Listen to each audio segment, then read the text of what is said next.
আজকে খাজানা ব্লগসের সাথে দিল্লির মহরৌলিতে অবস্থিত আরেক ঐতিহাসিক স্থানের খোঁজে। স্থানটি কি? স্থানটি হলো কুতুব মিনার চত্বর।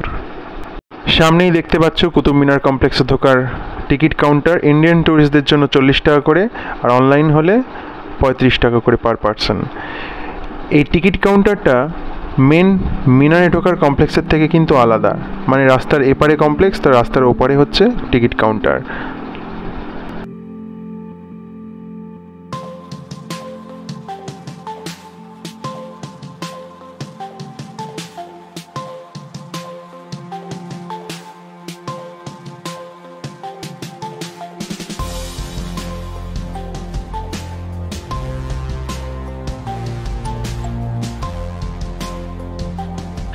ভারতবর্ষে মুসলিম সাম্রাজ্যের গোড়াপত্তন যার হাত ধরে, সেই কুতুবউদ্দিন আইবকের তৈরি কুতুব মিনার।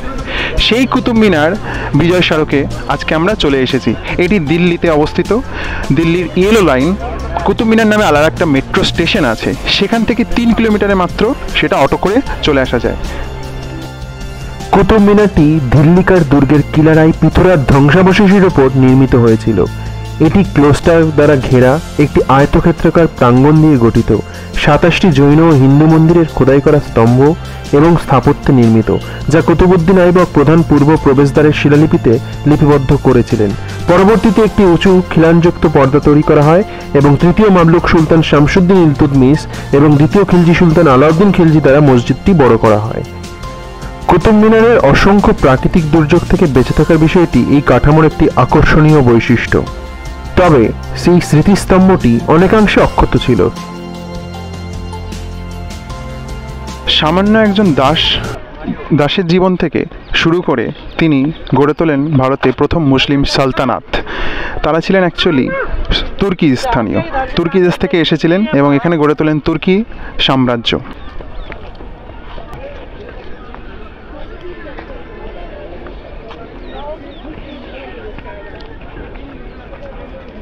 কুতুবউদ্দিন আইবকের একটা হাত জন্ম থেকে কাটা ছিল, সেই জন্য তার ভাইয়েরা তাকে অপয় আখ্যা দিয়েছিল। সেই জন্য তাকে বিক্রি করে দেওয়া হয় এক মৌলবীর কাছে। তো তার কাছে তিনি সন্তান হিসেবে মানুষ হতে থাকেন, কিন্তু মৌলবীর মৃত্যুর পর মৌলবীর নিজের ছেলেরা হিংসা প্রবৃত্তি হয়ে তাকে ত্যাগ করে এবং তাকে বিক্রি করে দেওয়া হয় মোহাম্মদ ঘড়ির কাছে। ঘড়ি বংশের যে প্রতিষ্ঠাতা, সেটাই হচ্ছে কুতুবউদ্দিন আইবকের একটা টার্নিং পয়েন্ট। এই মোহাম্মদ ঘড়ির কাছেই তিনি অস্ত্রশিক্ষা মানে যুদ্ধবিদ্যায় পারদর্শিতা লাভ করেন এবং ভারতে সাম্রাজ্য বিস্তার লাভের জন্য এগিয়ে আসেন তার প্রতিনিধিত্ব হয়ে।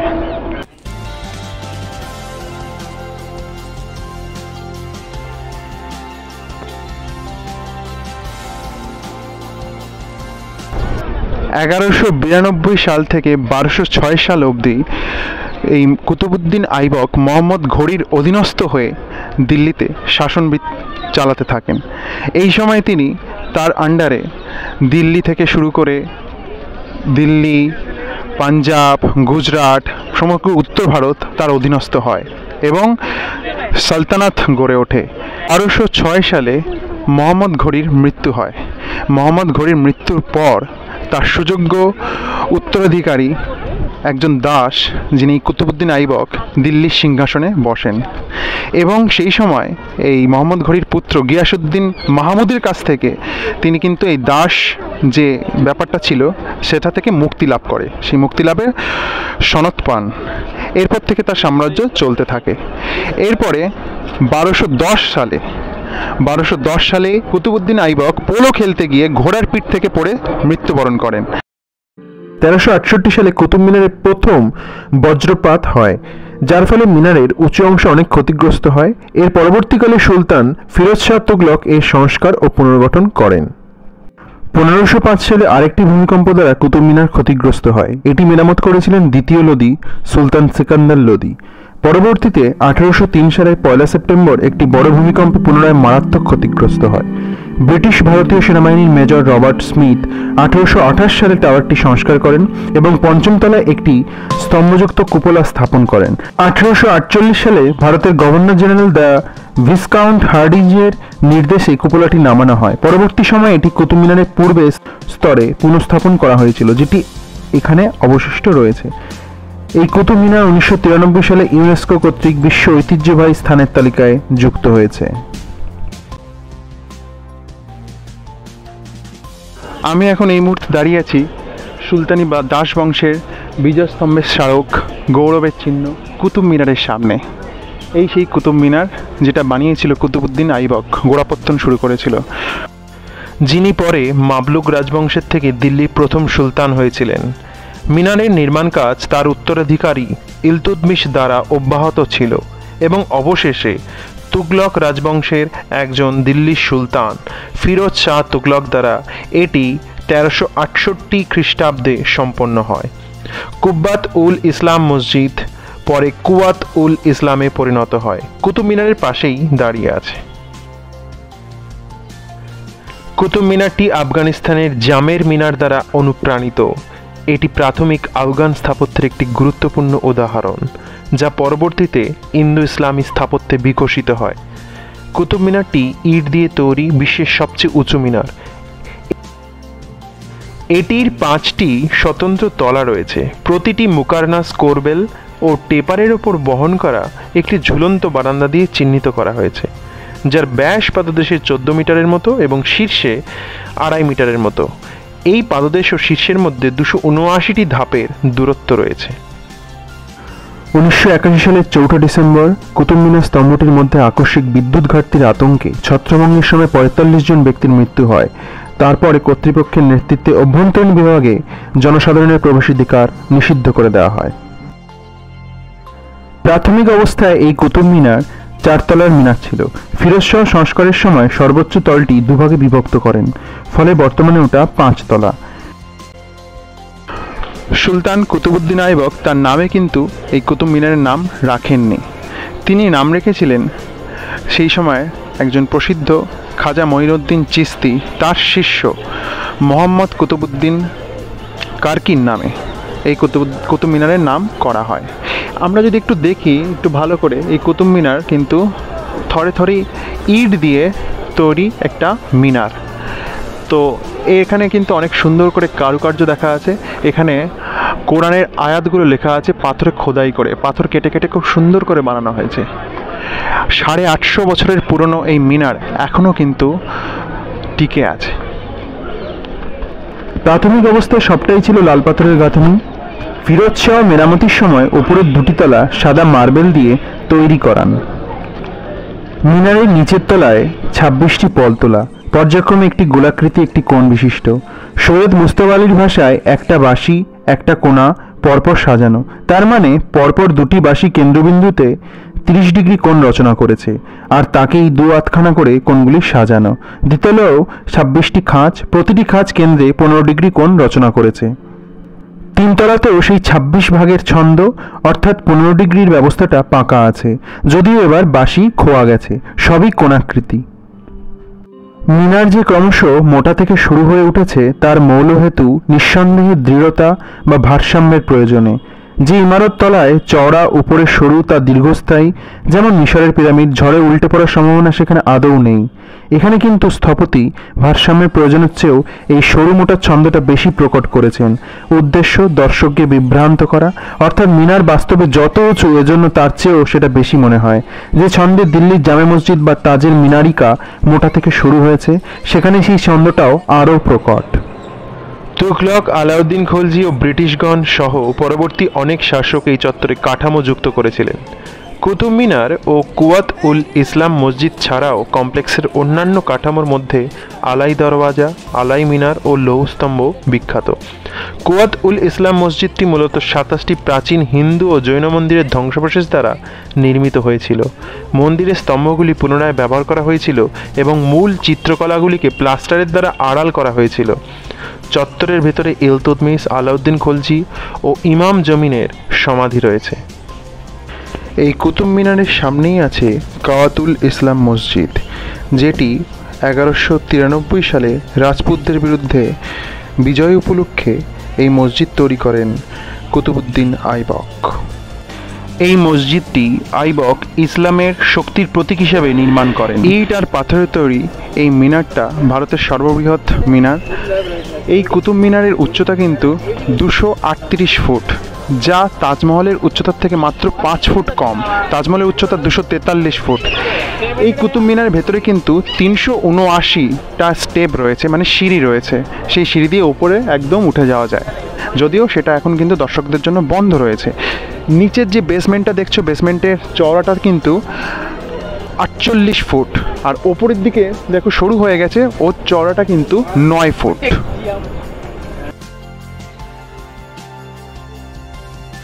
বর্তমান সময়ে বলবনের সমাধিসহ বহু পুরাতন স্মৃতিস্তম্ভের সঙ্গে সংলগ্ন এলাকাটি ভারতীয় পুরাতত্ত্ব সর্বেক্ষণ দ্বারা মহরৌলি প্রত্নতাত্ত্বিক উদ্যান হিসাবে বিকশিত হয়েছে এবং INTACS উদ্যানে প্রায় 40টি স্মৃতিস্তম্ভ পুনরুদ্ধার করা হয়েছে। এটি নভেম্বর-ডিসেম্বরে অনুষ্ঠিত বার্ষিক কুতুব ফেস্টিভ্যালের স্থানও, যেখানে শিল্পী, সঙ্গীত শিল্পী ও নৃত্যশিল্পীরা 3 দিন ধরে পরিবেশন করেন। কুতুব মিনারের ঠিক সামনেই কুতুব মসজিদ বা দিল্লির বৃহৎ মসজিদ নামে পরিচিত কুওয়াত উল ইসলাম মসজিদটি মামলুক বা দাস রাজবংশের প্রতিষ্ঠাতা কুতুবউদ্দিন আইবক দ্বারা চালু করা হয়েছিল এবং 27টি মন্দিরের ধ্বংসাবশেষ ব্যবহার করে নির্মিত হয়েছিল। এটি একটি দুর্গের কেন্দ্রস্থলে অবস্থিত একটি বড় মন্দিরের স্থানের ওপর নির্মিত হয়েছিল। এটি একই সময় আইবক দ্বারা তৈরি রাজস্থানের আজমিরের আড়াই তিনকা ঝোপড়া বা আজমের মসজিদের শৈলী ও নকশা স্মরণ করিয়ে দেয়, যা এই স্থানের পূর্ববর্তী মন্দির ও একটি সংস্কৃত বিদ্যালয় ভেঙে নির্মিত হয়েছিল। মসজিদটি আজ ধ্বংসপ্রাপ্ত, কিন্তু ইসলামিক স্থাপত্য কাঠামোর মধ্যে দেশীয় কোরবেলযুক্ত খিলান ফুলের নকশা ও জ্যামিতিক নিদর্শন দেখা যায়। এই কুতুব মিনারের পাশে একটি লৌহস্তম্ভ চোখে পড়ল। এই স্তম্ভটি বিশ্বের প্রধান ধাতুবিদ্যা কৌতূহল সমূহের মধ্যে একটি। এই লৌহস্তম্ভটি প্রায় 7 মিটার লম্বা, মাটির নিচে 1.5 মিটার পর্যন্ত গাঁথা রয়েছে। তৈরি করতে প্রায় 6000 কেজি লোহা ব্যবহার করা হয়েছিল। পিলারটির গায়ে সংস্কৃত ভাষায় কিছু লেখা লক্ষ্য করা যায়, যার মতে এটি একটি বিজয় স্তম্ভ। মথুরার রাজা চন্দ্র এটিকে বিষ্ণু মন্দিরের সামনে নির্মাণ করেন, তবে বেশিরভাগ ঐতিহাসিকগণ মনে করেন এটি নির্মাণ করেছিলেন মহারাজা বিক্রমাদিত্য। যখন বিদেশি শত্রু শক কুষাণকে ভারত থেকে বহিষ্কৃত করা হয়, তখন এটি নির্মাণ করা হয়। 1600 বছর ধরে এই স্থানে থাকা বৃষ্টি, প্রখর রৌদ্র, বাতাসের সংস্পর্শও এই লৌহস্তম্ভটি কোনো ক্ষতি করতে পারেনি। এই লৌহস্তম্ভটির উপাদানের সমস্ত স্তরে আয়রন হাইড্রোজেন ফসফেটের কেলাস থাকায় লোহা ফসফরাসের মাত্রা অনেক বেশি, যা এই উপাদানে ক্ষয় নিরোধক চরিত্রের জন্য দায়ী। যদিও এই বিষয়ের উপর সন্দেহের প্রচুর অবকাশ রয়েছে, তবুও মনে করা হয় যে 402 খ্রিস্টাব্দে গুপ্ত সাম্রাজ্যের উদয়গিরিতে এই স্তম্ভটি প্রথম স্থাপিত হয়েছিল। 1233 খ্রিস্টাব্দে স্তম্ভটিকে দিল্লির বর্তমান অবস্থায় সরিয়ে নিয়ে আসা হয়। ক্ষয় নিরোধী চরিত্রের জন্য পুরাতাত্ত্বিক ও ধাতুবিদ্যা বিশারদেরা দিল্লির লৌহস্তম্ভকে প্রাচীন ভারতের ধাতুবিদ্যার উন্নতির একটি উল্লেখযোগ্য নিদর্শন বলে মনে করেন।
কুতুব মিনারের কাছে কুওয়াত উল ইসলামের উত্তর পশ্চিম কোণের ঠিক বাইরে অবস্থিত ইলতুৎমিশের সমাধি।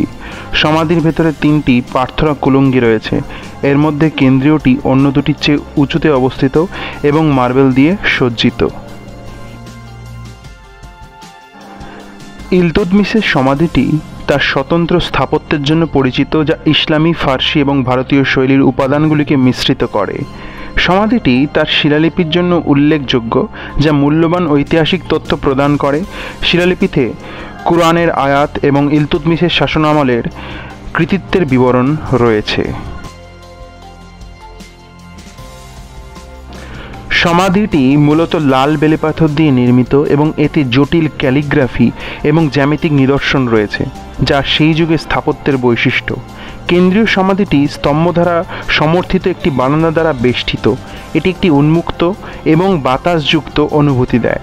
কেন্দ্রীয় গম্বুজটি একটি গুরুত্বপূর্ণ স্থাপত্য বৈশিষ্ট্য এবং এটি প্রস্তাব করা হয়েছে যে এই গম্বুজটির নির্মাণ মধ্যযুগীয় ভারতীয় স্থাপত্যে একটি উল্লেখযোগ্য অগ্রগতি ছিল।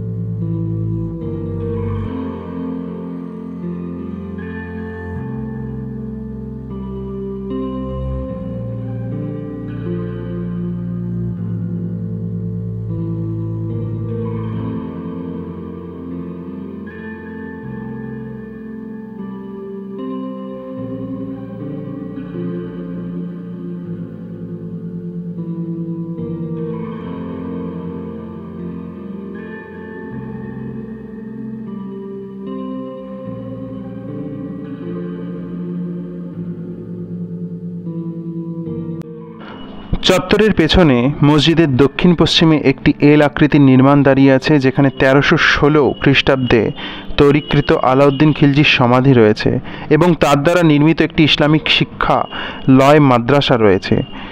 আলাউদ্দিন খিলজি ছিলেন খিলজি রাজবংশের দ্বিতীয় সুলতান, যিনি 1296 খ্রিস্টাব্দ থেকে 1316 খ্রিস্টাব্দ পর্যন্ত শাসন করেছিলেন।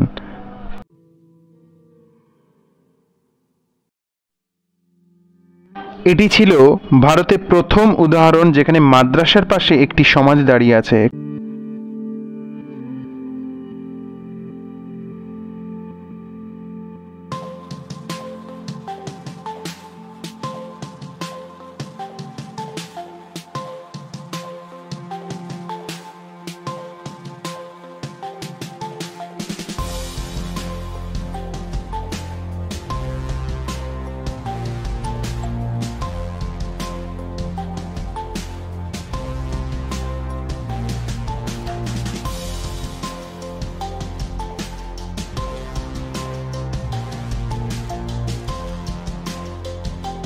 কাছাকাছি অবস্থিত আলাই মিনার একটি উচ্চভিলাষী মিনার। আলাউদ্দিন খিলজি কুতুব মিনারের প্রতিদ্বন্দ্বিতা করার জন্য নির্মাণ শুরু করেছিলেন, যদিও তার মৃত্যুকালে মিনারের প্রথম তলাটি নির্মিত হয়েছিল এবং তারপর এটির নির্মাণ কাজ বন্ধ ও পরিত্যক্ত হয়েছিল। এটি এখন মসজিদের উত্তর দিকে দাঁড়িয়ে আছে।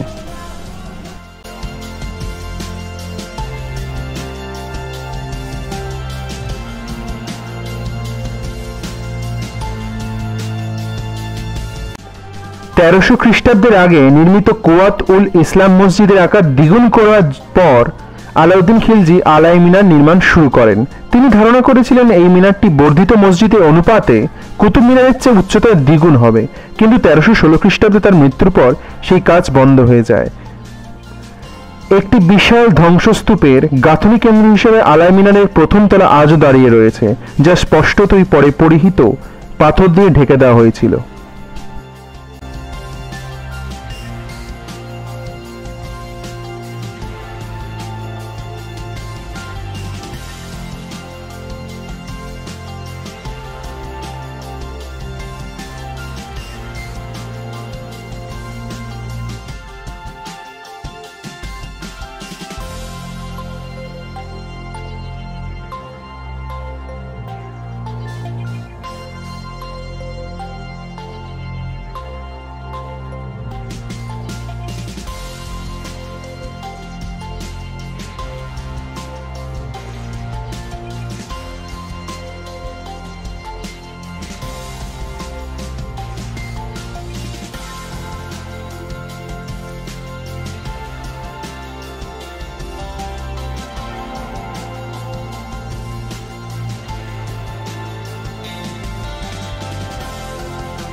কুতুব মিনারের দক্ষিণাংশে অবস্থিত আলাই দরওয়াজা। আলাউদ্দিন খিলজি 1311 সালে আলাই দরওয়াজা নির্মাণ করেন। এটি কুওয়াতুল ইসলাম মসজিদকে চারদিকে প্রসারিত করার পরিকল্পনার অংশ ছিল। তিনি 4টি দরজা নির্মাণের পরিকল্পনা করলেও তার মৃত্যুর পূর্বে শুধু আলাই দরওয়াজা নির্মাণ কাজ সম্পন্ন হয়েছিল। এটি মসজিদের পশ্চিম দিকের প্রবেশ ভাগ।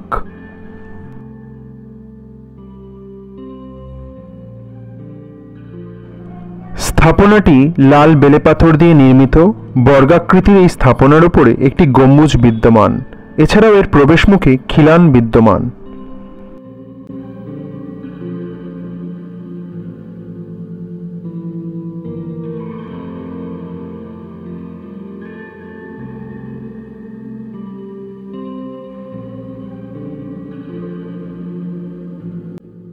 আলাই দরওয়াজার পূর্বে চোখে পড়বে ইমাম জামিনের সমাধি। সমাধিটি মূল স্মৃতিস্তম্ভের অনেক পরে নির্মিত হয়েছিল এবং কুতুব মিনার কমপ্লেক্সের শেষ সংযোজন ছিল। ইমাম জামিন ছিলেন মুহাম্মদের সরাসরি বংশধর এবং তার আসল নাম ছিল মোহাম্মদ আলী। এটা বিশ্বাস করা হয় তিনি সুলতান সিকান্দার লোদির শাসনকালে তুর্কিস্তান থেকে দিল্লিতে চলে আসেন এবং পরবর্তীকালে কুতুব মিনার কমপ্লেক্স কুওয়াতুল ইসলাম মসজিদের ইমাম বা প্রধান পুরোহিত হন।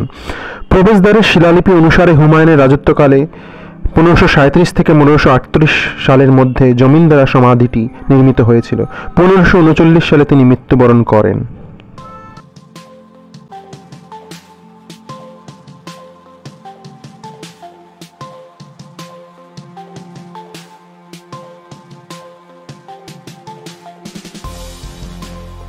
ইমাম জামিনের সমাধি থেকে বেরোলেই সামনেই দেখতে পাবো স্যান্ডারসনের সান্ডিয়াল, যেটি গার্ডেন স্যান্ডারসনের স্মরণে নির্মিত হয়েছিল।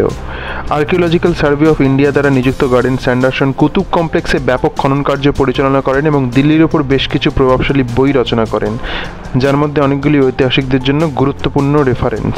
সাদা মার্বেল দিয়ে তৈরি স্যান্ডারসনের সান্ডিয়াল একটি ব্লেড দিয়ে সজ্জিত একটি ছোট যন্ত্র। এর ছায়া সূর্যের আলোর সাথে সুসঙ্গতভাবে ঘোরে, যা সময় নির্দেশ করে। এরপর আরেকটু সামনে এগোলেই চোখে পড়বে ব্রিটিশ রাজামলের অবশিষ্টাংশ হিসেবে দাঁড়িয়ে আছে স্মিথস ফলি, যে কুপোলাটি আনফিট হওয়ার জন্য কুতুব মিনারের টাওয়ার থেকে নিচে নামিয়ে রাখা হয়। আমরা এবার বেরিয়ে যাচ্ছি কুতুব মিনার থেকে। তুই কি কিছু বলবি?